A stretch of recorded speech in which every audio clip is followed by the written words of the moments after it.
Partiyaya hər kəs öz könlü ilə, öz vicdanı ilə, öz qəlbi ilə gəlməlidir.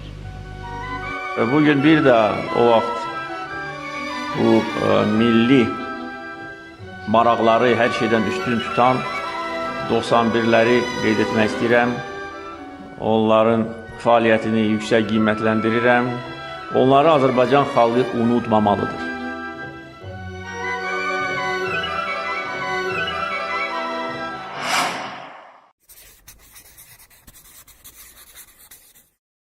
Hörmətli və əziz televiziya tamaşaçıları, əziz dostlarımız, bugünkü verilişimiz birbaşa bizim böyük işğaldan yenicə azad olunmuş, qəlbimizdə həmişə məhəbbəti sağlayan Qarabağ mövzusu ilə bağlıdır və elə bir mövzudur ki, o Qarabağın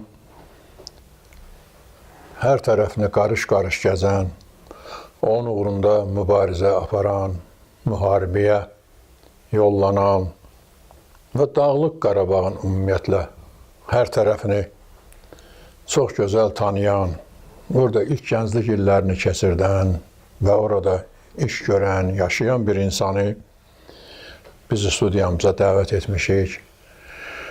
Sadir müəllim, Sadir Məmmədov əslən köklü köməzli Qarabağlıdır və həm də öyle içəri girən kimi tərcümi halını mən artıq bilirdim.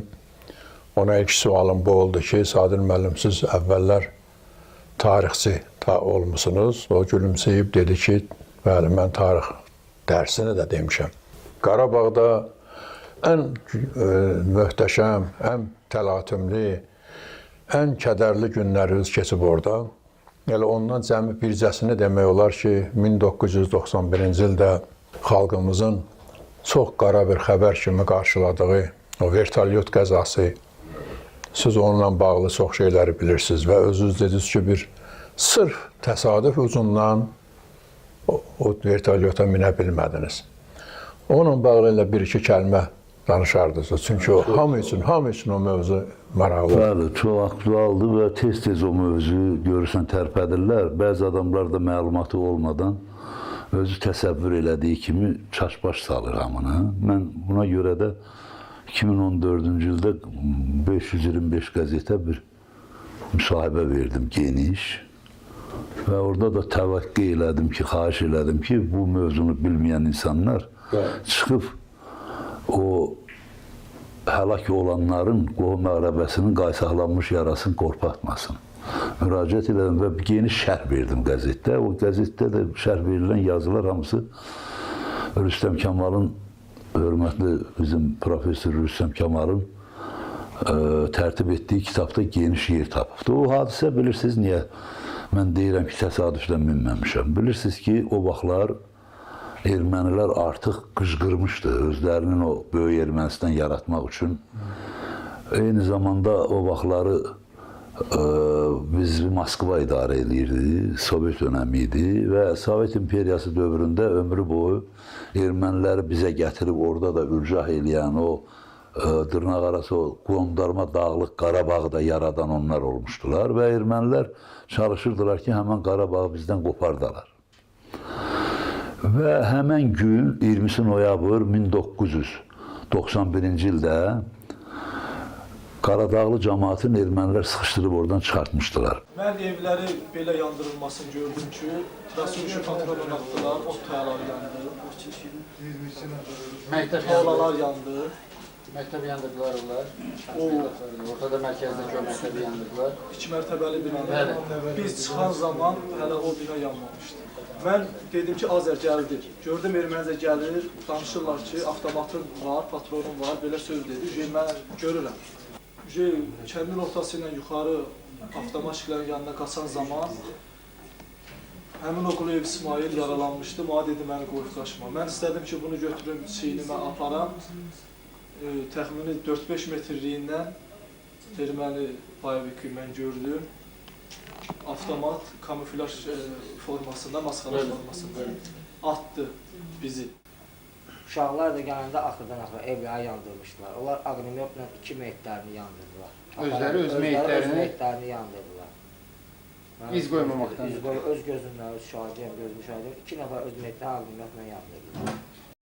Mən o vaxtları Xankəndi'deydim. Rəhmətlik İsmət Qayıbov da 1991-ci il 14 noyabrda Şükür Rızayevi vilayət prokurorun girov götürmüşdülər. İsmət müəllim də gəlmişdi ki, onu biz girovluqdan azad eləyək. Və onunla biz 16-sı, 17-si gecəsi getdik Xankəndinə. Orada komendatura var idi. Fövqəladə vəziyyət idi də, bilirsiniz, komendant saatı idi. Və getdik erməniləri yığdıq ki, hansı yollasa... Üzr istəyirəm, siz onda polis orqanlarında işlərdiniz. Onda mən Dağlıq Qarabağ Muxtar Vilayəti üzrə Daxili İşlər İdarəsinin rəisi idim, birinci mavini. Bəli, birinci rəis mavini. Rəis mavini, bəli. Bəli. Və elə o 18 idi, gecə hay düşdü ki, bəs Qaradağlı cəmaatı Martuni deyirdilər o vaxtlar. Ermənilər adlanmış bizim Xocavənd rayonu. Oradan bəs cəmaatı sıxışdırırlar, gəlib tökürlər Ağdama. Mən İsmət müəllimə dedim ki, bəs belə-belə. Dedi, onda biz gedək, da bu ermənilər yola gəlmir, bizi allatdılar. Gedək Ağdama, oradan gedərik sabah Bakıya. Bakıdan mən sizə o ermənilər dediyi o Salatın Əsgərovanı qətlə yetirəni və bir neçə nəfər, 4 nəfər Bərdədən bizimkiləri qətlə yetirmişlər. O erməniləri verək ki, Şükür Rızayev alaq. Çünki Şükür Rızayev dəyərli insanıdır.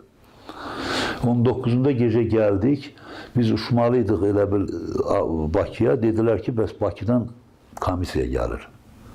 Və 20-si noyabrda, səhər saat 11-də Bakıdan Yak 40 təyyarəsi ilə nümayəndə heyəti gəldi. Tofiq İsmailov mərhum, dövlət katibi başda olmaqla. Orada Məhəmməd Əsədov var idi, rəhmətlik, mənim keçmiş Daxili İşlər Nazirim. Çünki o vaxtı bir həftə idi ki, prezident aparatında baş müşavir idi. Sonra Namaz Əliyev orada idi, Vəli Məmmədov orada idi. Zülfü Hacıyev o vaxtları Palyanışqanı əvəz eləyirdi. Təşkilat Komitəsinin sədri idi.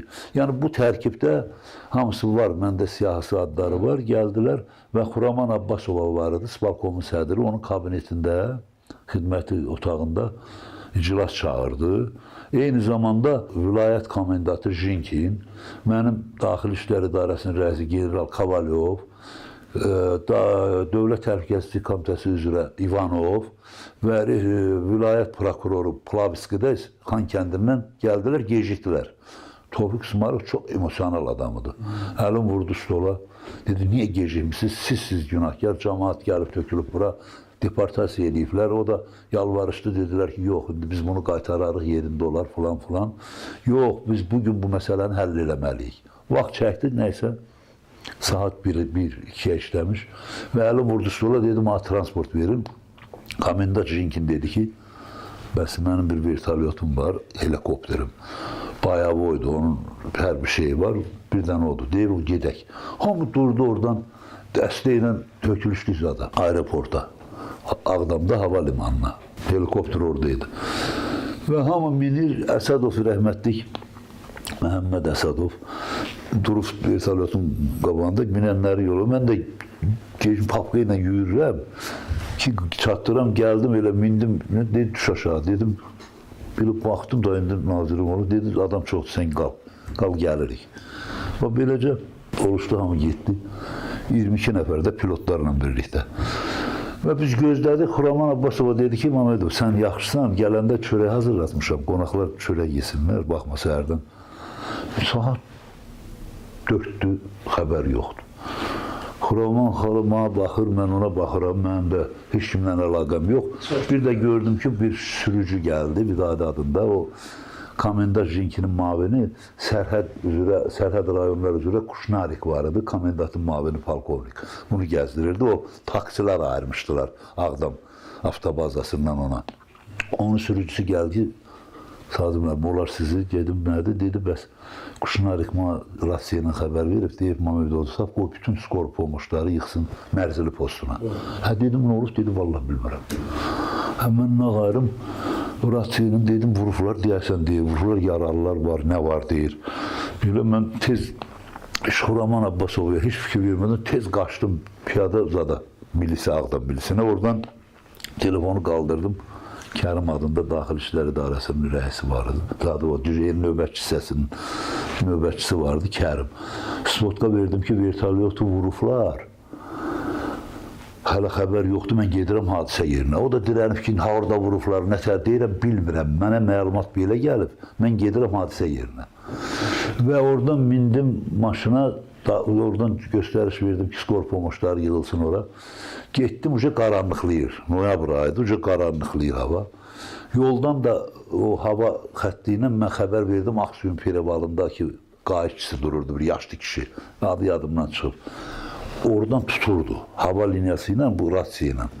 Ona da xəbər verdim ki, buradan mən informasiya vermişəm, sən denən ki, Mamedov gedir hadisə yerinə, bəs vertolyotu vurublar. Oradan yayıldı da Respublikaya, ermənilər vurub, özür dedim o. Çünki nəyə görə? Kim vura bilər? Əlbəttə ki, ermənilər. Çünki açıq səma idi, qara kəndin üzərindən uç. Mənim də minməkdə məqsədim buydu ki, deyən buraya ilə getməyək.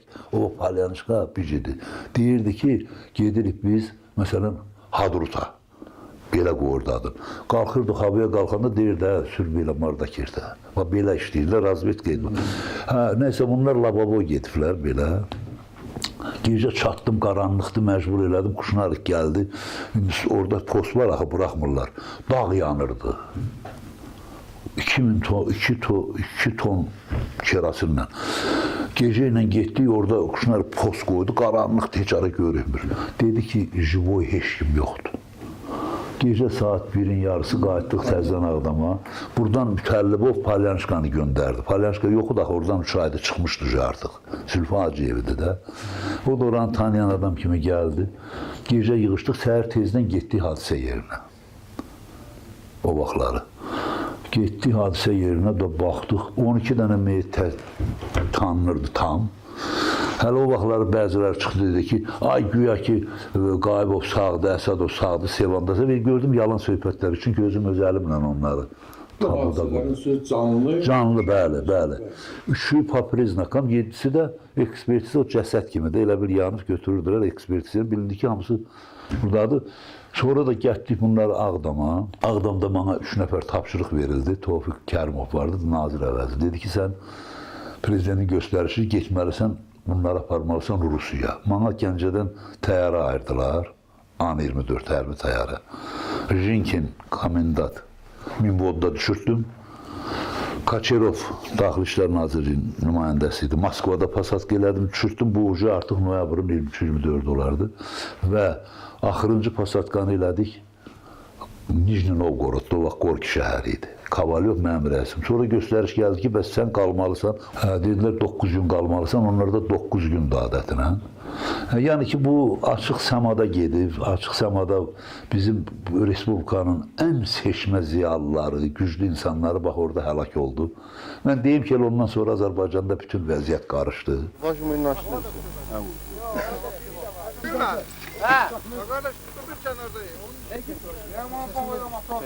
Bir dakika örtme, biraz da ben kalsın.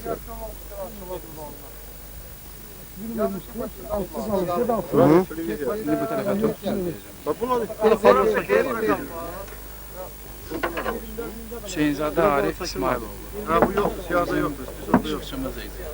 Ha bu yok. Uzun müddet Siyahda yok. gözünü televizya söylemişti. Ama bugün aramızda yoktu. Ondan kalan ancak pasporttan bu hisseler. Biz haberi yok dedi ki bu adam olup burada olmuyor. Yok bu siyahda yok. Belki belediye buranı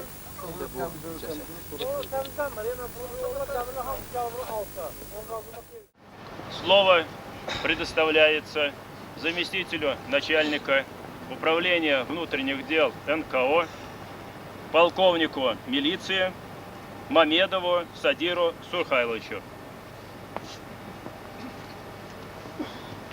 Дорогие Нижний Новгород, нас постигла тяжелая утрата в Нагорном Карабахе. Случилась еще одна страшная трагедия. В результате катастрофы погиб мой генерал, мой аксакал, мой наставник Владимир Владимирович Ковалев, с которым 3,5 года я работал вместе. У нас кабинеты находились против друг друга. Сколько раз он меня ночевал, всегда мечтал, чтобы это два народа примирились и кровь не лилась. Однако последним, это достигло до него, что Владимир Владимирович сегодня среди нас нет. Однако Азербайджан, его все население очень прекрасно знал Владимира Владимировича, о его деятельности, как он там воевал, как он там старался примирить двух народов. Последний день он мне сказал, что, дорогой Мамедов, мы отсюда уедем, наверное, в декабре. Почему? Потому что 4 года я здесь служу, однако не вижу никакого перспективы. Несмотря на это, последние дни он был очень радостным, что у него какие-то результаты. Сколько у него воспитанников в НКО. И армян, и азербайджанцев. Вот сейчас я их тоже привез, чтобы помнить его, проводить его на последний путь. Однако, товарищи, Владимир Владимирович всегда был самым любимым руководством МВД Республики и президента Республики. Поэтому и министр внутренних дел Республики, президент послал мне передать вам самую такую скорбную, глубокую соболезнование. И всегда Владимир Владимирович будет у нас в душе, и в Азербайджане его будет помнить.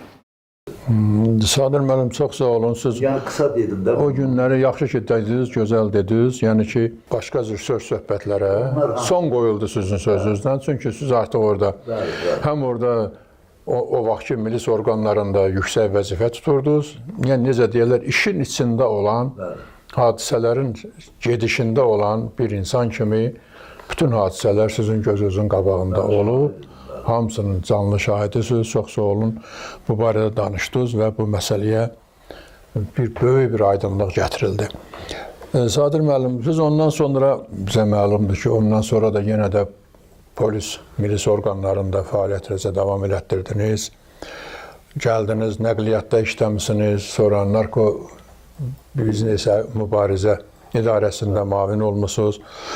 Bir sözlə saçınızı, saqqalınızı cinayətkarlarla mübarizədə və ən əsası asayişin keşiyində dayanmaqda ağartmısınız və mənə məlum olduğu kimi ictimai asayişin qorunmasında da bir medala layiq görülmüsünüz. Bəli, o vaxtları. Mən bir məsələni deyim. Deməli, o vaxtları ki, o hadisədən sonra 27 noyabrda Azərbaycan Respublika Ali Sovyeti idi də o vaxtlar. Milli Sovetindən ləğv olundu Dağlıq Qarabağ. Bir qrup ləğv olunandan sonra avtomatik olaraq mənim də idarəm də hamı qaldı çöldə. Və mən qaldım ortalıqda. Nə iş verən oldu, nə çağıran oldu.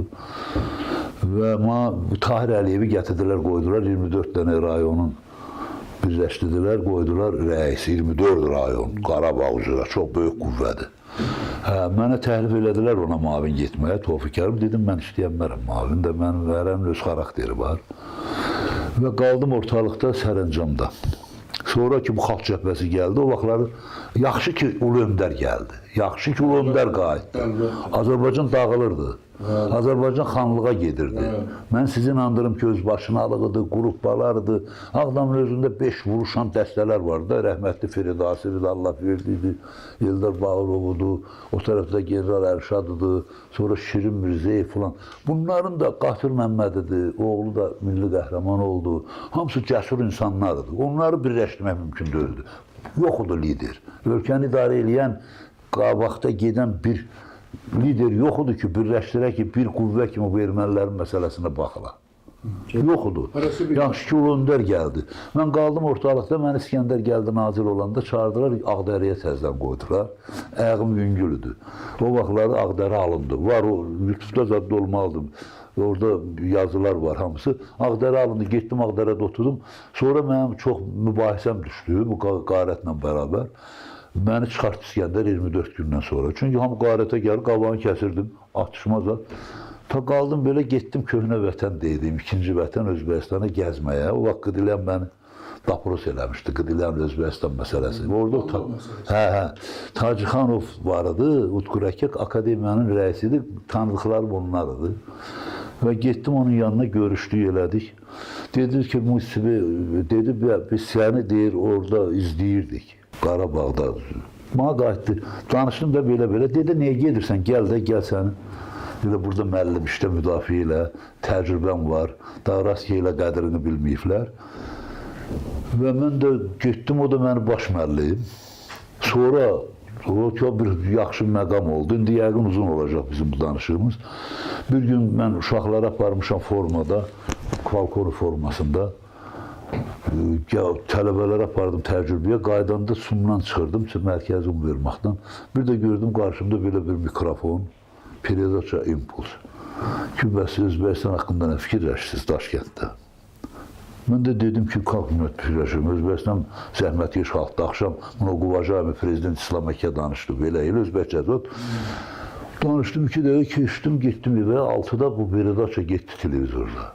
Mən də narahat oldum ki, mən nahaq bu müsahibəni vermişəm, yəqin səhv elədim, gərək verməyeydim. Saat 6-da verdilər, gördüm, normal danışmışam. 5 dəqiqə çəkməmiş, Murat Tacixanov general zəng elədi ki, qideti dedim, doğma. Dedi ki, paltarını giy, davay, düş, nazir bizi gözlür, daxil işlər. Dedim, bax, buradan da yəqin deportasiya olacam. Getdi, nəzə nazir Almatov, o vaxtlar onu da incitmişdi qıdıləyəm. Durdu, gəldi, görüşdüm, o qayıtdı Tacixanov, niyə sən belə bəs bir kadr olub, ma deməmsən ki, burada gəlib müəllim. O da dedi, belə-belə, dedi, prezident İslam Əkə maraqlanır, Sadir müəllimlə. Ki, o Ştoza polkovnik. Elə həmən günü mənim əmrimi verdilər. MVD Özbəkistan Daxili İşlər Nazirliyinin baş cinayət axtarışları rəis mavini. Çox yüksək vəziyyət. Korrupsiya və narkotiklə mübarizə. 93-cü ildir, ümumilli lider gəldi. Gələndən sonra rəhmətli Zahid müəllim Dünya Maliyev vardı, 1-ci mavin. Dedi ki, aşağıda, bəs axı sən getmişsən müharibənin bu vaxtı, Ulu Öndər gəlibdi, sən qayıtmalısan. Sonra dedim, valla, nə bilim, qaydanda mait. Dedi, yox, gəlməlisən qayıtmaq. Oradan təzdən mən getdim onlara, bir general alırdım. 3-4 ayda qalsam general alırdım. Getdim. Nəsə orada nazirə məruz elədim belə. Elə dedi, Rasul Öndər gəlib, Heydər Əliyev dünya miqyaslı bir şəxsiyyət. Bəli, şəxsiyyətdir, dövlət başçısıdır. Dedim, də mənə deyərlər müharibə vaxtı niyə qaçıb getmirsən? O mənim o işsiz qaldımsan, mənə getmirsən. İşsiz qaldım, getdim gəzməyə onu da. Gəzəndə o da dedi, niyə gedirsən? Belə təzdən qayıtdım oldum. Narkobiznesdə mavi. Mənə demişlər, idarə rəisi qayıtsan, çünki mən general vəzifəsindən gəlmişdim. 94-cü ildə idarə rəisi mavini, sonra Ramil Subov gəldi, oldu nazir. Elə birinci əmri ilə məni çıxartdı nəysə. Heç bir əsas olmadan çıxartdı. Getdim məqluliyyətdə baş vurdu. Siz dediniz, bunu ona görə mən açıram. Çünki 44 günlük müharibədə bu heç vaxt dünyada analogu olmayan bir qələbə oldu. Bilirsiniz, ailə də başsız olanda, millət də başsız olanda, kollektiv də başsız olanda orada hərci-mərcilik olur. Yerində o qəşəng bir söz işlədir, deyir, 2003-də mən gəldim, prezident oldum. Mənim dövrümdə anadan olan uşaqlar Qarabağı azad elədi. Bu çox güclü sözdür. Bu bizim üçün hər şeydir. Ona görə də mən çox toxtadım və fəxr eləyirəm ölkəmlə, xalqımızla. Mən elə gəlir ki, bu qalan ermənilər də ya getməlidir, ya da ki, qəbul edib bizim qanunlarla Azərbaycanda yaşamalıdır. Başqa yolu yoxdur. Əsas odur ki, ərazi bütövlüyümüz var. Azərbaycan, axı dünya bildi ki, erməni. Ona görə də mən bir kitab yazdım, bax o sizin qarşınızdakı kitab. Bax, onun mif və həqiqət. Qarabağ, mif və həqiqət. Orada mən o başladım bunu 15-ci əsrdən üzü bəri ermənilər haradan gəlib, necə gəlib və gətirdim, çıxartdım müasir dövrə. Yəni, ermənilər neçə əsrdir çalışırlar, yalançı soyqırım yaradıblar, yalançı bizim əraziləri zaman-zaman işğal eləyiblər. Beləcə bu mövzuda, indi də Bakı Sılavər Universitetində dərsimi pedaqoji fəaliyyətindən boş bildim ki, o dərs vəsaitini yazam, gördüklərimi gənclərə göstərək. Ona görə də büyük gəldim, sağ olun, məni dəvət elədiniz. Borcumuz üçün ki, siz deməli o keçən əsrin demək olar da, əsrin bütün hadisələrini öz gözləri özlə görülmüş, bütün hadisələrin içində olmuş bir insanlardan birisiniz. Həm də deməli, həm polis, həm milis zabiti kimi, necə deyərlər, canlı əfsanəsiz. Çox şey görmüsünüz. Yaxşı ki, bunların hamısını yazmışsınız. Gələcək nəsillər üçün qalır. Qalır, bunlar hamısı tarixdir. Çox maraqlıdır. İndi gələcək nəsillər üçün də bu bir örnəkdir. Ən çox sözünüzə istinad edirəm. Çox sağ olun bizim Ali Başkomandanım, hamımızın sevimlisi, xalqımızın görkəmli oğlu Cənab İlham Əliyevin gənclərə dediyi söz bir daha mənim yadıma düşür.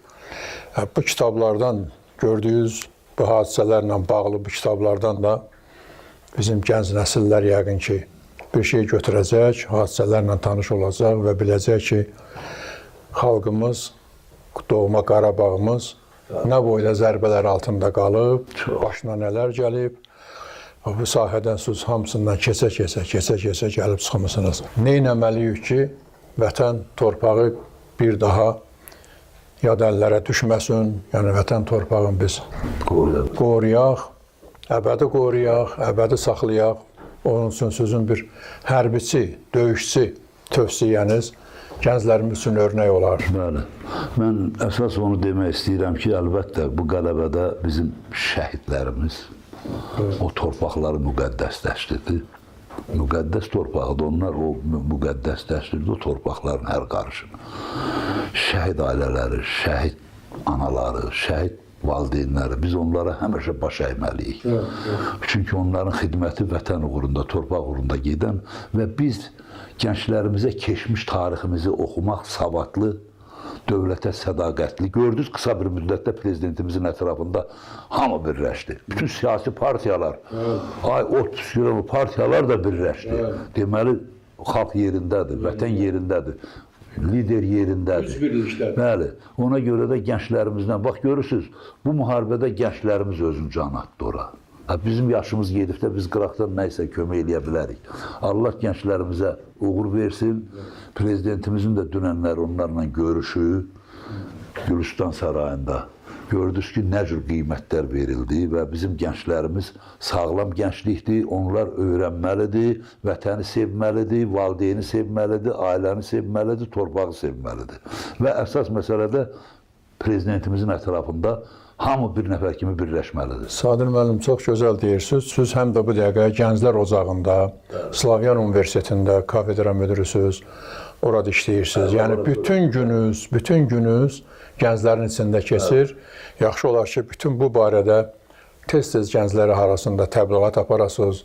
Vətən məhəbbəti, xalq məhəbbəti, prezident məhəbbəti, bu hissləri onlara aşılayasınız. Bax, dünən bizim də rektorumuz universitetin gənclərin təltif elədi. Ondan qabaq, bir gün qabaq yeni bir geniş bir yığıncaq oldu. Bizim rektorumuz Anar müəllim Nağıyev, siyasi elmlər üzrə fəlsəfə doktoru, yeni gəlibdi, amma qısa müddətdə gənclər arasında bax, o təbliğatlar bizdə bir sistem şəklində gedir. Bax, bu gənclərin günü münasibəti ilə artıq 3-4 dənə bizdə tədbir keçirildi və bizim hamımız orada çıxışlar elədik. Bizim çox güclü gələcək gənclərimiz var, savadlı, vətənə bağlı, vətənpərvər gənclərimiz var. Bu bizim konstitusiya borcumuzdur. Sadir müəllim, sizin sözünüzə istinad eləyərək bu sözlərinizə görə sizə çox sağ ol deyirəm və əlavə edirəm ki, bizim güclü, vətənini sevən, xalqını sevən, dövlətini sevən gənclərimiz var.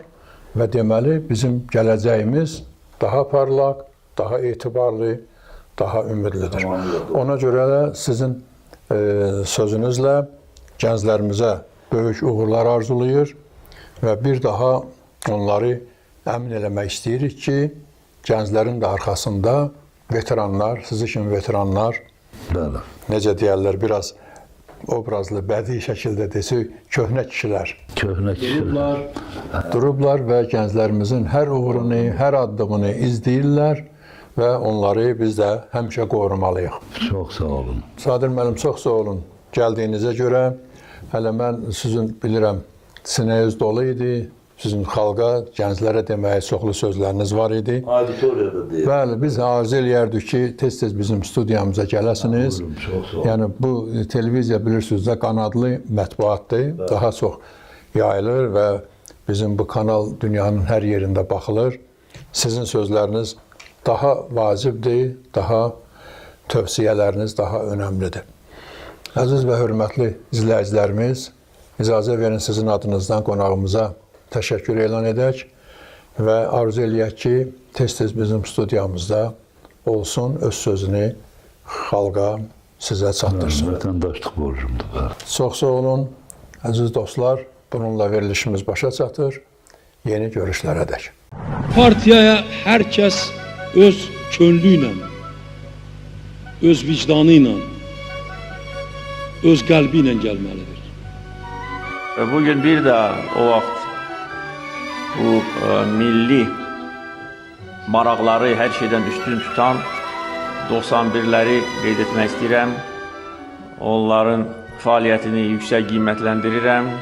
Onları Azərbaycan xalqı unutmamalıdır.